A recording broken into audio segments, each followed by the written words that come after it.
Beány ekonomov, sedím teraz backstage do Celeste Buckingham, ktorá predvedla fantastický koncert. Sme radi, že si prišla na Slovensko. Ahoj. Ahoj a ďakujem. Ako sa ti dneska spievalo? Úplne super, som sa tešila z toho.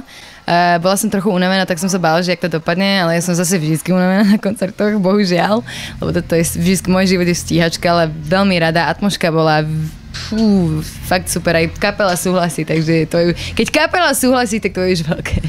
Keď porovnáš americké publikum so slovenským publikum, aký je v tom rozdiel? No, mám viac skúseností so slovenským publikom, keďže veľa koncertov nehrám, keďže skôr tam robím teraz prácu, ale to už za chvíľočku začne.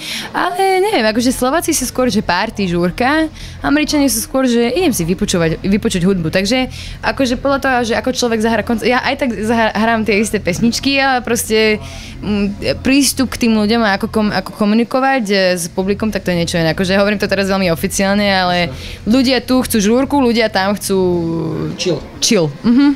A ako hodnotíš spoluprácu s Pitbullom? Aké to bolo? No spolupráca, akože teraz nie, že teraz hneď sa nahráva pesnička, určite bude niekedy v budúcnosti, ale teraz je zmluva, takže to je vlastne biznis. Spolupracujeme, on ma podporuje, takže vlastne teraz som na americké rádio turné kvôli nemu a kvôli tej zmluve vlastne.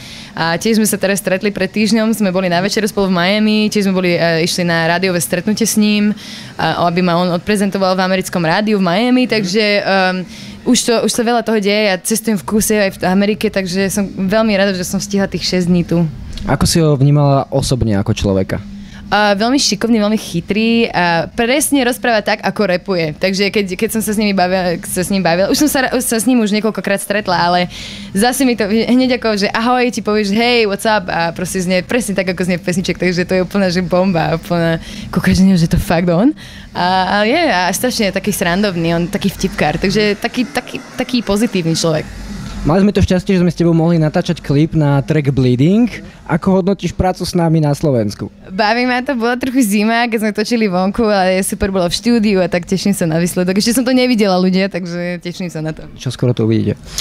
Posledná otázočka. Odlietaš teraz do Ameriky. Čo najbližšie od teba môžeme očakávať? Aké tracky alebo čo všetko? Práve, že to nemôžem hneď prezradiť, ale teraz niečo veľmi veľké bude. Vidíte to začiatok novembra na Slovensku, tiež sa vrátim koncom novembra, budem tu, budú koncerty, všetky dátumy na Facebook, Celeste Buckingham Official alebo webovej stránke, Twitter, Instagram, som tam úplne všade, ani už toľko toho, tak ja už neviem, že ako to zmanažovať všetko, ale budem tu, máme veľké prekvapenie, hlavne v novembri a na Vianoce, takže tešte sa, teraz sme to točili, nahrávali, takže veľmi sa teším. Ďakujem pekne za rozhovor a príjemné do Ameriky. Ďakujem aj vám. Čaute.